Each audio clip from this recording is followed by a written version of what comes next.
As the National Transportation Safety Board continues to do its job and conduct its investigation, there were confirmation hearings today for Tulsi Gabbard, who, as you know, is basically going to be, well, we don't know if she's going to be confirmed, but she's been nominated as Director of National Intelligence.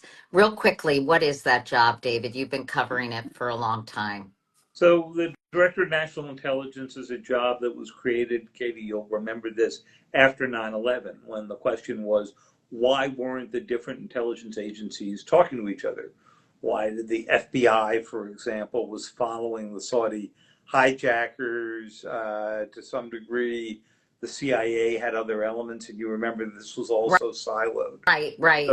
So the Director of National Intelligence was initially envisioned as a very small coordinating office that would put together the 17 or 18 U.S. intelligence agencies. And that, of course, are the familiar CIA, NSA, the National Security Agency, which, of course, is the biggest, DIA, the Defense Intelligence Agency, the State Department's got its own intelligence group, the Coast Guard, the Navy, they've all got, intelligence units. And the question was, could you fuse all these together? And they literally built something called fusion centers. Well, since that time, as in all things in government, it has gotten a lot bigger. And it now occupies a huge office center that is just beyond the CIA and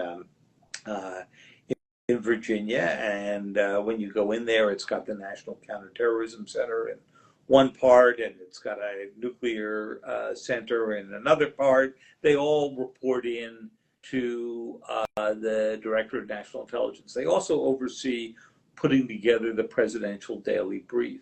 In the originating legislation, it said that the Director of National Intelligence should be somebody deeply steeped in evaluating intelligence. And the central question that people have about Tulsi Gabbard is, first, is she actually deeply steeped in evaluating this? The way, say, the person who just left that job, Avril Haines, who was probably one of the deepest intelligence officials one is, I've covered in 30 years here of covering intelligence issues back and forth. She had been deputy CIA director. She had been deputy national security advisor. Right. So she's got a long history. And then the second question was, since Tulsi Gabbard had said a bunch of things that suggested that her own views would tinge the intelligence, was that a concern? The night of the invasion, she said, in Ukraine, she said, it's no surprise Putin did this because the United States and others made him feel so hemmed in. At various moments, she had endorsed theories that the United States had biological weapons labs inside Ukraine.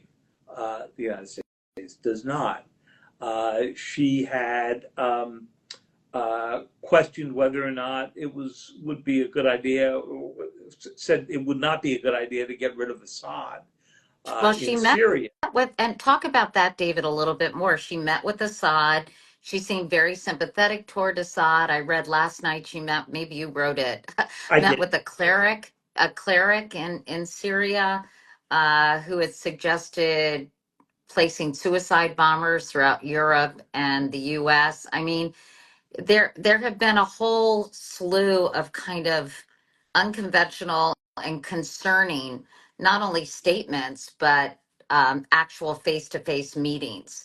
And by the way, go there's ahead. nothing wrong with face-to-face meetings with your adversaries. I mean, there's doing diplomacy just with your friends isn't terribly successful, Katie, Right. as you know.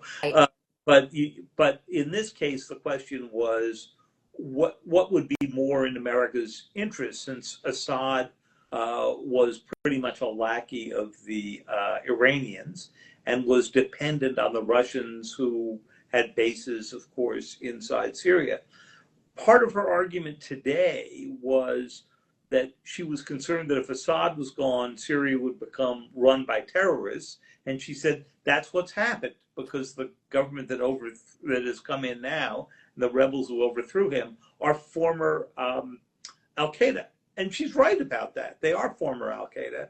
We don't know whether we're better or worse, but Assad was gassing his own people, as you recall. Most of the hearing, though, focused on her comments about Edward Snowden, who she Yeah, had let's talk about that. So, why don't you remind people? I think I have very smart followers, but why don't you remind people who Edward Snowden? I went to Moscow to interview him, but I remember. remind everyone who he is. Oh, you'll have to tell us about your interview with him. But Edward Snowden was, of course, a contractor at the National Security Agency. He took off from the agency with a huge volume of classified documents, exposed a whole series of NSA operations, some of which were perfectly legal, but the NSA didn't want out. They were all highly classified. I freely confess I wrote a lot about it because it became a way of explaining what the NSA did, and particularly what kind of offensive cyber operations the NSA engages in, which, they'll talk to you about defense endlessly, but not about their offensive work.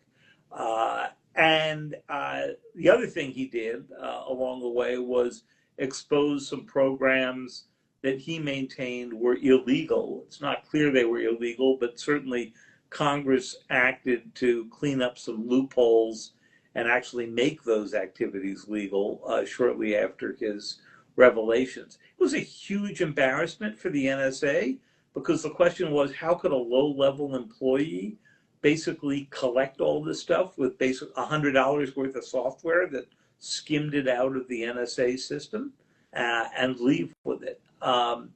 He is now living in Russia. And when you interviewed him, was he in Russia already? He probably was. Yes. Yes. Yeah. He's still there.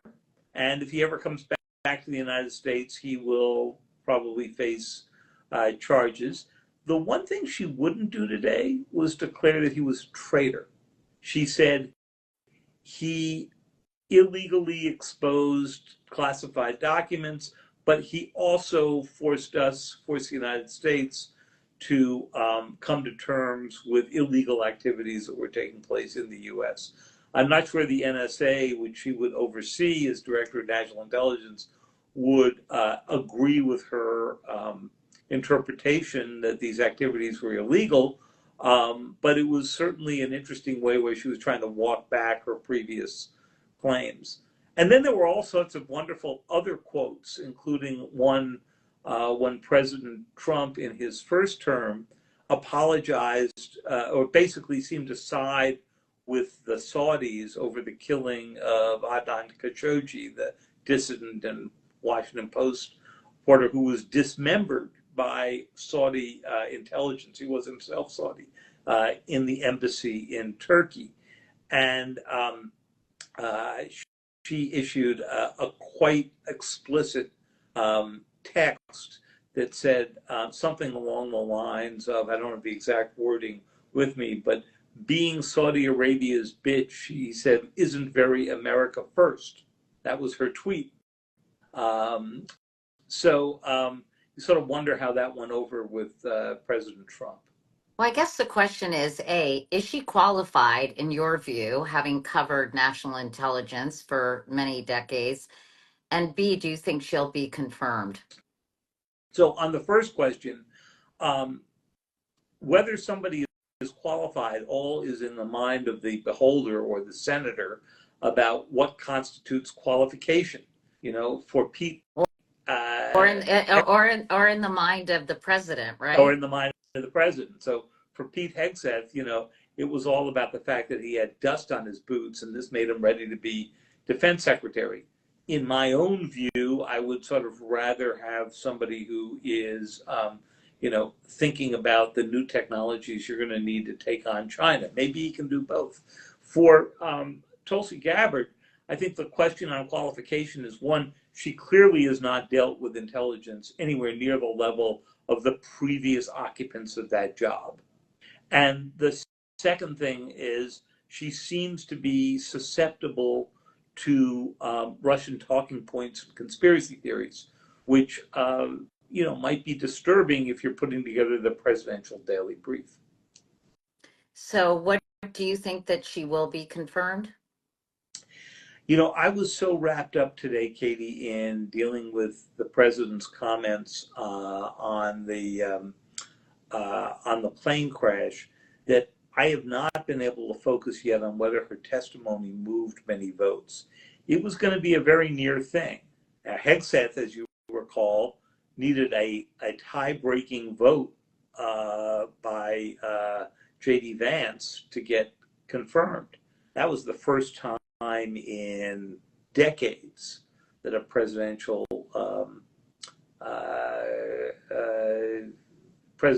appointee for the cabinet needed to get a tie-breaking vote. She may need the same thing if she can even get to 50. I know that Susan Collins, once again, Todd Young from Indiana, Mitch McConnell, who seems liberated suddenly. Funny And when you're not running for office again. yeah. Some people are saying too little, too late, Senator.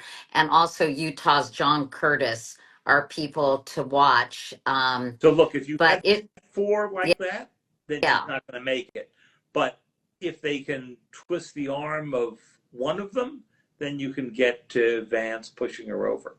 Well, it seems like the White House has adopted an extreme pressure campaign to anyone who is not adhering to the president's agenda. They did that during the Hegseth nomination, exerting a lot of pressure, claiming that they would give a lot of Elon Musk money I think they did that to Joni Ernst, to her primary opponent. So it remains to be seen about how much pressure will come to bear on some of these senators who may be in the undecided category at this point. Yep. I'm sure that's right. Does she have another day of hearings, Tulsi Gabbard? Good question. I don't know the answer to that because, as I said, I was wrapped up in this, and my great colleague Julian Barnes, Mark Mazzetti, and some other members of our national security team here were following these sort of Yeah, things. and then and then of course, simultaneously, Kash Patel's confirmation hearings began today. This is That's all right. this is a lot to cover, even for the mighty New York Times, isn't it? It is. We've got the biggest national security team, I think, anywhere in American journalism, and we are stressed to the edges. Also because we've got other stories going that just aren't just on the events of the day. So Patel was extremely confident, clearly prepared, somewhat combative. In many ways, Katie, I mean, I've long had a theory that the ability of a cabinet official or intelligence official to change the course of a department depends in large part on how big the department is, right? Mm-hmm. And so if you're trying to change the Defense Department the way Pete Hegseth would, good luck with that. 3 million people, $800 billion budget, Right. Lots of folks who can dig in their heels in very subtle ways and slow things down.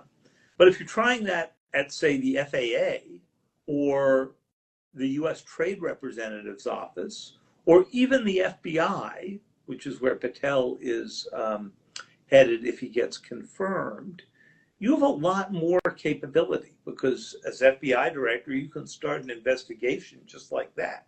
You can walk down to the Washington field office and say, I want to go examine everything about Katie Couric's, contacts, particularly that suspicious interview she had with Edward Snowden years ago. So Patel, if confirmed, will have a lot of runway. Well, to be continued. David, great to see you. Thanks for Wonderful to taking, see you. thank you for doing this. And And thank you for my lesson in Instagram Live. You know, yeah, listen, yeah, we next time you won't be upside down I won't be or well, sideways. or sideways. We were doing this when Instagram began. We had a New York Times experiment with it, but I think we've moved on to some of our own Times videos. No, So the Times thanks videos for are good, but these are really good because they're live.